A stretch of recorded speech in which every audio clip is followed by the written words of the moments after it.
Hello students, welcome to civil staff Himachal and daily current affair quiz session, जिसमें हम discuss करते हैं कुछ इंपॉर्टेंट सवाल जो कि आपके एग्जामिनेशन पॉइंट ऑफ व्यू से इंपॉर्टेंट है और पूछे जा सकते हैं। तो आपने डेली हमारे ये सेशन जरूर अटेंड करने हैं, और अगर आप डेली करंट अफेयर्स पढ़ना चाहते हैं तो हमारी वेबसाइट भी विजिट कर सकते हैं। साथ ही साथ हमारे टेलीग्राम साथ चैनल के साथ भी आप जुड़ेंगे, ताकि अभी आपको सारी अपडेशन जो है वो टाइमली मिल सके। सो शुरू करते हैं आज का session, but before that let us know bit about our full and comprehensive courses. पहला हमारा कोर्स है अलाइड सर्विसेज और नायब तहसीलदार एग्जाम से संबंधित, जो कि नया बैच 1 नवंबर से ही स्टार्ट हुआ है, फ्रेश बैच है, आप इसे ज्वाइन कर सकते हैं। दो students preparing seriously for this exams, consistency के साथ ऑर्गेनाइज तरीके से अगर आप तैयारी करना चाहते हैं तो फिर आप हमारे इस कोर्स के साथ जरूर जुड़े। The fee of this course is just 12,500 rupees.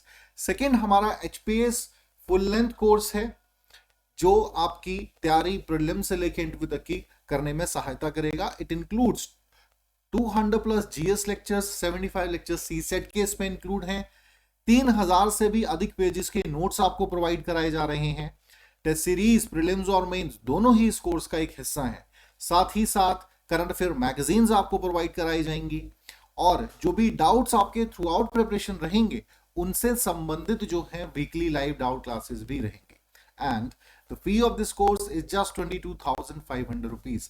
तो चाहे तो आप इस कोर्स को भी ज्वाइन कर सकते हैं स्टूडेंट, और इस वीडियो को भी ज्यादा से ज्यादा शेयर करें ताकि maximum student can avail the opportunity. चलिए शुरू करेंगे आज का सेशन फ्रॉम क्वेश्चन नंबर 1। पहला सवाल स्क्रीन पे है आपके। पंचम ऋता connection promoted by PM Modi in Glasgow is associated with, हाँ जी students, tackling climate change, antibiotic resistance, food fortification, none of the above. Kindly answer students.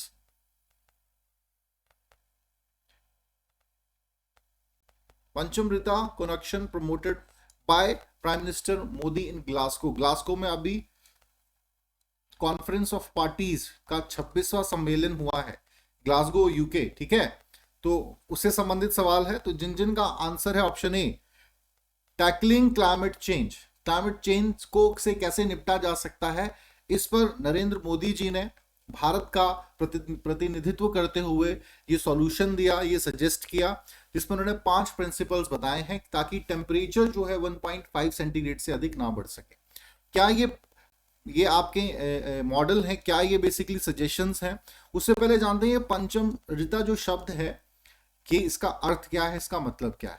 देखिए, हिंदू ट्रेडिशन में कल्चर का से संबंधित है व्हेन 5 फूड मिक्स, ठीक है, 5 फूड्स को मिक्स करके इसे बनाया जाता है, जिसमें मिल्क, कर्ड, घी, ठीक है, जैगरी, ये सारी चीजें मिलाई जाती हैं और स्पेशली जो है आपके रिचुअल्स में इस्तेमाल किया जाता है, not only in Hinduism but also in Jainism. So उसी से संबंधित ये टर्म, वहां से ही ये टर्म लिया गया है। अब ये 5 प्रिंसिपल्स क्या है उस पर बात करेंगे। सबसे पहला है, India will increase its non fossil energy. Non fossil energy जो है, देखिए फॉसिल फ्यूल्स का जो रिसोर्सेज हैं वो लगातार कम हो रहे हैं, इसीलिए पॉइंट रखा गया। कैपेसिटी टू 500 गीगावाट बाय 2030, ठीक है, 2030 तक जो है अपनी कैपेसिटी बढ़ाएगा भारत 500 गीगावाट तक। नेक्स्ट है, India will meet 50% of its energy requirements with renewable energy. 2030 तक ही 50% तक अपनी डिपेंडेंसी जो है, ठीक है, या कह लीजिए रिन्यूएबल एनर्जी की तरफ हम अपना मोल्ड करेंगे, रिन्यूएबल एनर्जी रिसोर्सेज का ज्यादा से ज्यादा इस्तेमाल किया जाएगा।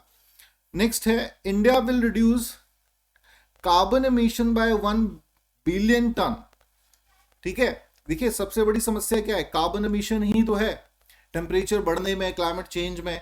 तो ये भी भारत ने बता दिया ग्लासगो समिट में कि भाई भारत ये डिसाइड कर रहा है कि भाई 1 बिलियन तक हमने टारगेट रखा है, 2030 तक हमें ये अचीव करना है। नेक्स्ट है, India will reduce the carbon intensity. Carbon intensity को भी हम 45% तक घटाएंगे 2030 में ही। और नेट जीरो एमिशन का मतलब है कि कंप्लीटली कार्बन का यूसेज जो है बंद हम कर रहे हैं। तो इसके लिए भारत ने 2070 तक, ये कोशिश है कि भारत की 2070 तक हम नेट जीरो गोल को अचीव कर लेंगे। तो ये बहुत बड़ी बात है कि भारत इस बहुत ही फाइन इनिशिएटिव ले रहा है और साथ ही साथ अपनी प्रतिबद्धता इतने बड़े मंच पर, इतनी बड़ी स्टेज पर दिखा रहा है। ठीक है, ये कहीं ना कहीं इंटरनेशनली भारत की साख को भी बढ़ाती है। चलिए अगले सवाल पे बढ़ते हैं। नेक्स्ट है, Starlink project is a satellite internet constellation operated by. हाँ जी students, kindly answer. Jio web services, Vodafone, SpaceX and Virgin Galactic. Answer करेंगे स्टार लिंक प्रोजेक्ट। ये कुछ महीने पहले इनिशिएटिव लिया गया था। क्या सही आंसर है? हाँ जी स्टूडेंट्स, सो जिन का आंसर है सी, स्पेसएक्स। स्पेसएक्स ने कुछ समय पहले, ठीक है, कॉन्स्टलेशन ऑफ सैटेलाइट जो है आपकी ऑर्बिट में भेजी थी, बहुत सी सैटेलाइट्स इकट्ठे, ठीक है, ताकि इंटरनेट सर्विसेज को और सुचारू रूप से और बेहतर किया जा सके। अभी स्पेसएक्स ने ये अनाउंस किया है भारत में अब soon we are going to launch, ठीक है, स्टारलिंक जो है प्रोजेक्ट उसको भारत में भी लॉन्च करेंगे ताकि जो इंटरनेट कनेक्टिविटी है उसमें और बढ़ोतरी आ सके। ऑलरेडी 5000 प्री ऑर्डर्स जो हैं वो हो चुके हैं, अभी आए भी नहीं है भारत में, और 5000 प्री ऑर्डर्स पहले ही बुक हो चुके हैं। तो इसी से हमें पता चलता है क्या सिग्निफिकेंस है, स्पेसएक्स पूरी दुनिया में कितनी तेजी से अपनी जड़ों को मजबूत कर रहा है। नेक्स्ट है question number 3, consider the following statements. Net zero is a state in which a country's total emissions are offset by absorptions of carbon dioxide from the atmosphere, like that done by trees and forests, physical removal of carbon dioxide through futuristic technologies. Next है, India announced that it will reach carbon neutrality by 2060. हाँ जी student, क्या सही answer होगा? बहुत simple सवाल है ये तो। सो स्टूडेंट्स, बी जो है आपका करेक्ट स्टेटमेंट पूछा है।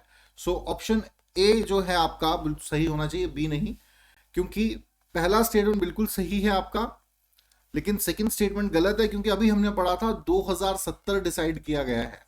नेट जीरो जो गोल है कार्बन न्यूट्रलिटी का अचीव करने के लिए 2070 है, 2060 नहीं है। ठीक है, बाकी नेट जीरो का मतलब क्या होता है? Net zero is basically a state which country total emission of absorption of carbon dioxide from atmosphere से पूरा कार्बन जो है, कार्बन एमिशन कंप्लीटली किया जाएगा। Trees, forest, physical removal of carbon dioxide from every industry, from every sector. So that is basically net zero. चले, सो अगले सवाल पे आएंगे, question number 4। The Rome Declaration was recently adopted by which international grouping? G20, G7, ASEAN, none of the above. अभी रोम declaration भी हुआ है recently. हाँ जी स्टूडेंट्स, काइंडली आंसर। जिन का आंसर है option A, G20 is the right answer. Rome declaration associate with G20 nations, ठीक है, जिसमें 19 नेशन है और यूरोपियन यूनियन। ये हम पहले भी बात कर चुके हैं, कुछ दिनों पहले ही समिट इसका हुआ था, वी डिस्कस अबाउट दैट। और इस पर भी क्लाइमेट चेंज से संबंधित इश्यूज पर ही चर्चा की गई थी, कार्बन न्यूट्रलिटी पे बात की गई थी। और COP26 का जो सेशन है, comprehensive of parties, students comprehensive of parties क्या है ये भी बहुत बार चर्चा में आ चुका है। ये बेसिकली आपकी एक गवर्निंग बॉडी है जिसका सेशन ऑर्गेनाइज कराया जाता है UNFCCC द्वारा। UNFCCC का जो फ्रेमवर्क है उसके द्वारा हर साल सेशन होते हैं। अभी 26वां ग्लासगो में हुआ है, ठीक है, और 2-3 दिन से लगातार इसी पे खबरें हम डिस्कस कर रहे हैं। तो इन सभी गोल्स को अचीव करना भी प्राथमिकता रही आपके G20 नेशंस में, और इसे भी डिस्कस किया गया कि जो भी कंसर्न है, discuss about that all, climate change से कैसे मैटर्स से संबंधित इश्यूज पर से कैसे निपटा जा सकता है, अपनी प्रतिबद्धता जो है, अपनी इंश्योरेंस जो है, एश्योरेंस जो है, वो सभी G20 नेशंस दिखाएं अपने गोल्स को अचीव करने के लिए। साथ ही साथ कार्बन न्यूट्रलिटी की तरफ सभी जो मेंबर नेशंस हैं वो अग्रसर रहेंगे। इन तमाम चीजों पे बात की गई। चलिए अगले सवाल पे आते हैं, question number 5। National river Ganga basin authority was formed in the year. हाँ जी students, kindly answer. 1970, 1986, 20, 2002, 2009 national river Ganga basin authority. हाँ जी स्टूडेंट्स, बहुत इंपॉर्टेंट सवाल है ये। सही आंसर है डी, 2009 में national river Ganga basin authority establish किया गया था और उसके तहत बहुत से इनिशिएटिव, बहुत से प्रोग्राम्स गंगा रिवर बेसिन से संबंधित लिए गए। अभी खबरों में क्यों रहा, गंगा उत्सव व सेलिब्रेटेड, गंगा रिवर उत्सव सेलिब्रेट किया गया है और इस अवसर पर, ठीक है, 5th एडिशन गंगा उत्सव का सेलिब्रेट किया गया है। फेस्टिवल हुआ पूरा प्रॉपर और नेशनल जो है आपकी इंपॉर्टेंस गंगा रिवर की वो बताई। इस अवसर पे 2 पोर्टल, गंगा तरंग पोर्टल लॉन्च किया गया है, ठीक है, और गंगा तरंग पोर्टल और साथ ही साथ गंगा नॉलेज पोर्टल भी लॉन्च किया गया है, ठीक है। और अगर हम गंगा रिवर की बात करें तो इसे एक नेशनल रिवर का दर्जा 2008 में मिला था। ये बेसिक जानकारी जरूर पता होना चाहिए आपको। और साथ ही साथ स्टूडेंट्स, गंगा रिवर जो है ये, इसका सिर्फ आपका रिलीजियस इंपॉर्टेंस नहीं है, ये एक आपकी लाइफ मतलब ये एक ऐसी रिवर है जो पूरे जो गंगा बेसिन का क्षेत्र है, हिमालयन से लेके आपके वेस्ट बंगाल तक, तो एक कह सकते हैं economic factor, geographical factor, religious factor, ठीक है, ये तमाम इस रिवर से जुड़े हुए हैं। और अगर इस रिवर पर अच्छा काम किया जाता है, अच्छे आपके जो एरियाज हैं, बेसिन्स हैं वो रखे जाते हैं, एनवायरमेंट प्रोटेक्शन से संबंधित इनिशिएटिव जो हैं वो सही तरीके से इंप्लीमेंट होते हैं, या फिर पॉल्यूशन गंगा रिवर से कम होता है जो कि सबसे बड़ा कंसर्न है, तो आने वाले समय में हम कह सकते हैं कि बहुत अच्छा होगा।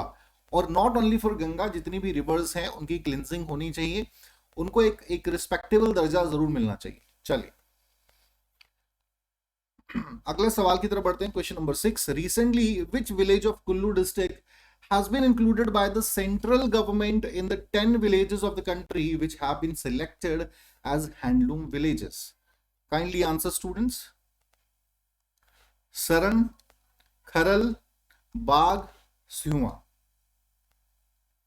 आंसर करेंगे students 10 villages selected as handloom villages. So option A जिन का है, Saran is basically the right answer. पूरे भारतवर्ष में 10 गांवों को सिलेक्ट किया गया है। इसमें नग्गर क्षेत्र, कुल्लू डिस्ट्रिक्ट के नग्गर क्षेत्र का ये गांव है शरण, जिसे हैंडलूम विलेज का दर्जा दिया है, क्राफ्ट हैंडलूम विलेज, और इसे इस कैटेगरी में रखा गया है। अब इसके कुछ फायदे हैं, अपने फायदा ही होगा कि यहाँ के जो हैंडीक्राफ्ट है उसके प्रमोशन के लिए फंडिंग की जाएगी। यहाँ के जो आपके आर्टिशंस हैं उनको और बेहतर ट्रेनिंग दी जाएगी, उनको और अच्छा एक मार्केट अवेलेबल होगा, ठीक है। तो ये बहुत सी इंपॉर्टेंट चीजें हैं विच इज इंपॉर्टेंट नो। अगले सवाल पे आएंगे।